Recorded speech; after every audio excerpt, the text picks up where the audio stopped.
दोस्तों नमस्कार। देव क्लासेज में आप सबका बहुत बहुत स्वागत है।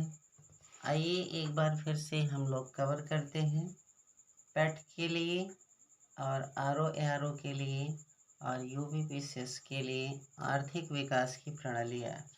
इसमें हम लोग बात करेंगे मिश्रित अर्थव्यवस्था की और निजी एवं सार्वजनिक क्षेत्रों की। ठीक है, तो फिलहाल पहले हम देखते हैं मिश्रित अर्थव्यवस्था के बारे में। देखिए क्या होता है,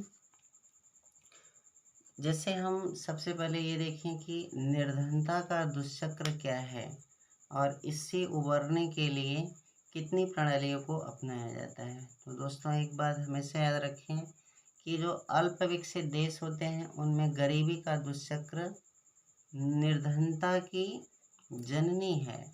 दुष्चक्र का मतलब होता है चक्र के बाद चक्र का चलना। जैसे कि एक देश गरीबी से उबर नहीं पाता है, उसका रीज़न क्या होता है, यही निर्धनता।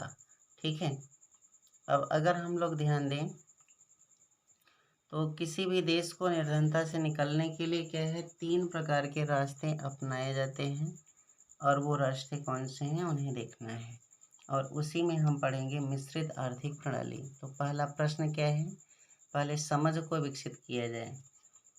निर्धनता का दुष्चक्र कैसी प्रक्रिया है, तो ध्यान रखना है अल्प विकसित देशों में गरीबी का दुष्चक्र निर्धनता की जननी है।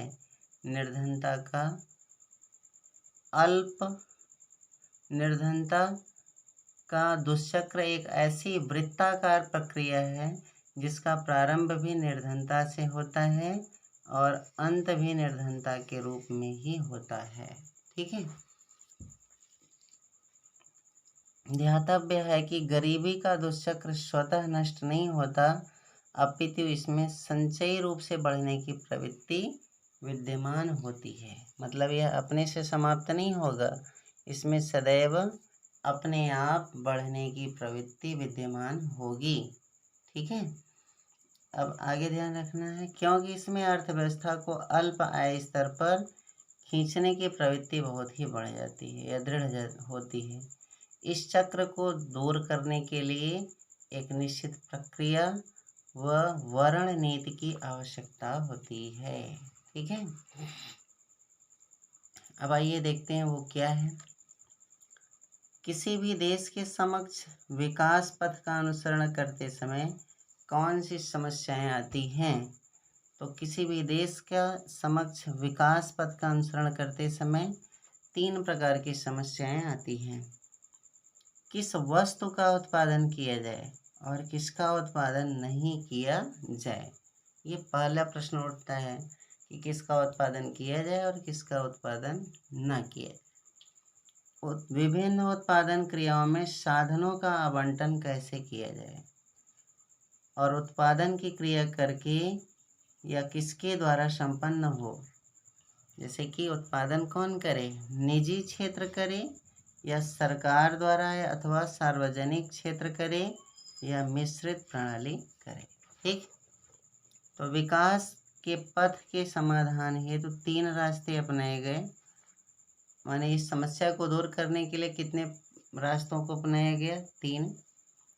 पूंजीवादी प्रणाली, केंद्रीकृत नियोजित प्रणाली और मिश्रित आर्थिक प्रणाली। देखिए अब हम लोग अपने टॉपिक पे आ गए पेट वाले में। ठीक है, अब आगे हम लोग पढ़ते हैं कि पूंजीवादी प्रणाली क्या है। ठीक है, तो प्रश्न हमारा क्या है, पूंजीवादी प्रणाली क्या है, तो इस प्रणाली को बाजार प्रणाली भी कहते हैं। तो प्रश्न आपसे पूछेगा कि निम्नलिखित में से किस प्रणाली को बाजार प्रणाली कहते हैं या स्वतंत्र व्यापार प्रणाली भी कहते हैं। इस प्रणाली में कितना उत्पादन किया जाए या किसका उत्पादन किया जाए, इसका निर्धारण बाजार या मांग पूर्ति की शक्तियों द्वारा किया जाता है। मतलब ये हुआ, इसमें राज्य नहीं कहेगा कि किसका उत्पादन किया जाए या किसका उत्पादन ना किया जाए, बल्कि इसका निर्णय कौन करेगा, बाजार में जिस चीज़ की डिमांड होगी उसका उत्पादन किया जाएगा। ठीक है, तो यह मांग पूर्व की शक्तियों के द्वारा निर्धारित होता है। इस प्रणाली में उत्पादन के सभी महत्वपूर्ण साधनों का स्वामित्व, संचालन एवं नियंत्रण निजी उद्योगपतियों के हाथों में केंद्रित होता है। क्यों? क्योंकि उद्योगपति उसी का उत्पादन करेगा जिसकी बाजार में डिमांड होगी। ठीक है, तो यहाँ पे राज्य नियंत्रण नहीं कर रहा है, पूंजीवादी उसी का उत्पादन करेगा जिसकी डिमांड होगी।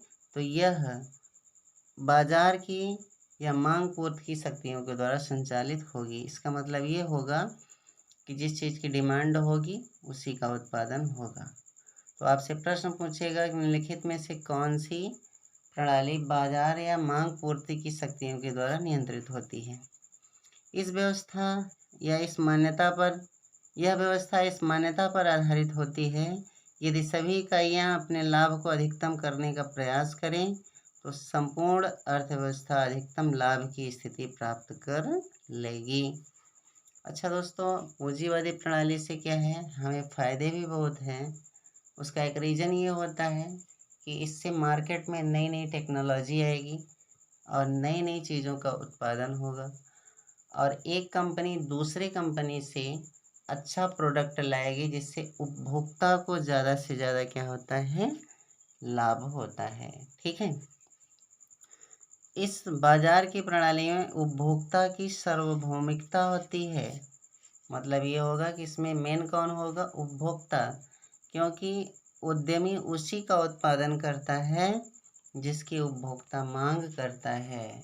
ठीक है, अगर उपभोक्ता मांग ही ना करे तो उसकी जो है कोई डिमांड का मतलब ही नहीं रह गया। इसीलिए इसमें सबसे मोस्ट इम्पॉर्टेंट पर्सन कौन है, उपभोक्ता। ठीक है, तो यह प्रणाली, इसके बारे में ध्यान रखेंगे। इसे बाजार प्रणाली या स्वतंत्र व्यापार प्रणाली कहते हैं। यह बाजार या मांग पूर्ति की शक्तियों के द्वारा नियंत्रित होता है और निजी उद्योगपतियों के हाथों में केंद्रित होता है। इसमें उपभोक्ता की सार्वभौमिकता होती है। केंद्रीकृत नियोजित प्रणाली या व्यवस्था क्या है, दूसरा हम पढ़ते हैं। तो आर्थिक विकास की वह प्रणाली जिसमें संसाधनों का आवंटन लाभ की प्रेरणा से न होकर सामाजिक प्राथमिकताओं के आधार पर हो, केंद्रीकृत नियोजित प्रणाली या समाजवादी प्रणाली कहलाती है।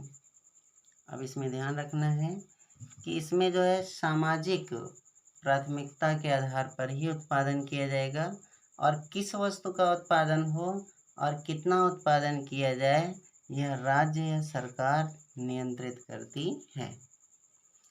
इसका निर्धारण राज्य सरकार द्वारा किया जाएगा। राज्य का नियंत्रण अधिक कठोर होता है। इस व्यवस्था का जन्म कार्ल मार्क्स ने या उसी के विचारों के आधार पर था। तो आपको ध्यान रखना है कि आर्थिक विकास की वह प्रणाली जिसमें संसाधनों का आवंटन लाभ की प्रेरणा से नहीं होता बल्कि सामाजिक प्राथमिकताओं के आधार पर होता है और इस पर नियंत्रण किसका होता है, राज्य सरकार का। इसे ही कहते हैं समाजवादी प्रणाली। अब ये इसकी तीसरी प्रणाली पर हम लोग बात करते हैं। मिश्रित आर्थिक प्रणाली क्या है।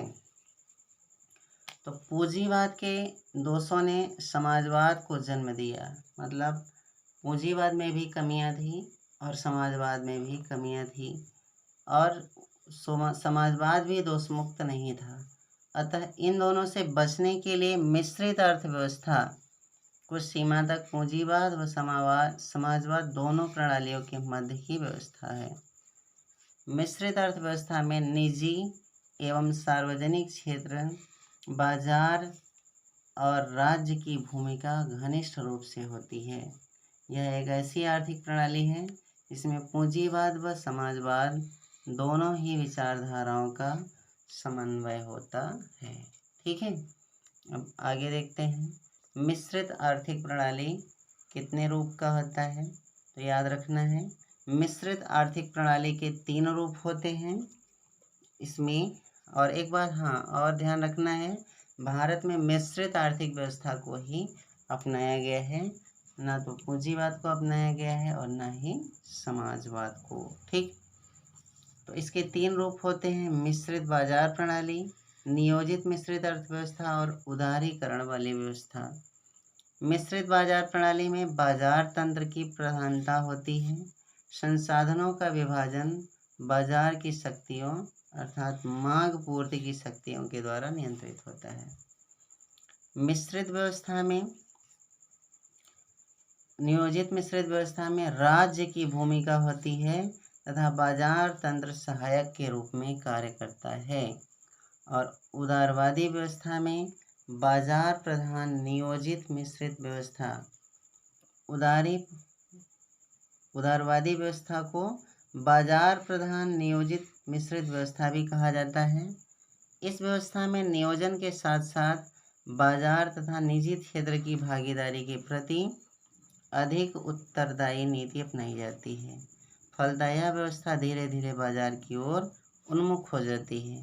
भारत पिछले कुछ वर्षों से आधारभूत क्षेत्र में तेजी से विकास के लिए public private partnership PPP model को अपनाने पर विशेष बल दिया जा रहा है। इसमें सार्वजनिक व निजी क्षेत्र दोनों की भागीदारी होती है। इसे संयुक्त क्षेत्र भी कहा जाता है।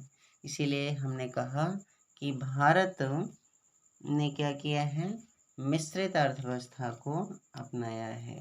ठीक, अब दोस्तों देखते हैं कि जो अर्थव्यवस्था विकास की ओर उन्मुख होती है उसमें कौन कौन से परिवर्तन दिखाई देते हैं।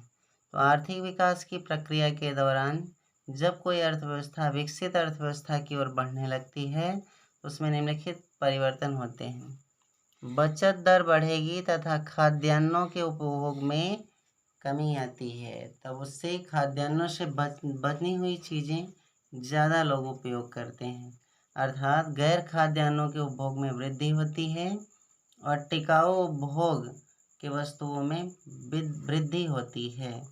GDP में कृषि के योगदान में कमी आने लगती है। GDP में कृषि के योगदान में कमी आएगी और सेवा क्षेत्र में वृद्धि होगी। ठीक है, किंतु सेवा क्षेत्र का विकास अपेक्षाकृत तीव्र गति से बढ़ेगा। सरकारी राजस्व, व्यय वृद्धि, जन्म दर, मृत्यु दर में कमी होने लगती है तथा फलतः जनसंख्या वृद्धि दर कम हो जाती है।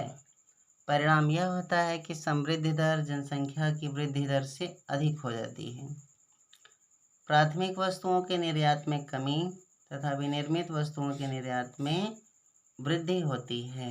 अर्थव्यवस्था वैश्वीकरण तथा उदारीकरण की तरफ तेजी से बढ़ती जाती है। आगे देखते हैं, 1-2 प्रश्न और हैं। मिश्रित अर्थव्यवस्था के 3 क्षेत्र कौन हैं? तो सार्वजनिक, निजी एवं संयुक्त क्षेत्र। पूंजीवाद का विनाश स्थिरावस्था के कारण नहीं बल्कि अधि उत्पादन व सामाजिक उथल पुथल के कारण होगा। यह विचार किसका है? तो यह विचार दोस्तों कार्ल मार्क्स का है। मिश्रित आर्थिक प्रणाली में अर्थव्यवस्था को नियंत्रित करने की दिशा में नियंत्रक नीतियाँ कौन सी हैं? तो राजकोषीय तथा मौद्रिक नीति। तो ये था हमारा वीडियो देखने के लिए बहुत बहुत धन्यवाद। अपनी तैयारी को लगातार करते रहें, हम भी आपके साथ उतना ही मेहनत करेंगे। और वीडियो अच्छा लगे तो लाइक करें, दोस्तों के साथ शेयर करें और चैनल को सब्सक्राइब करें। धन्यवाद, नमस्कार।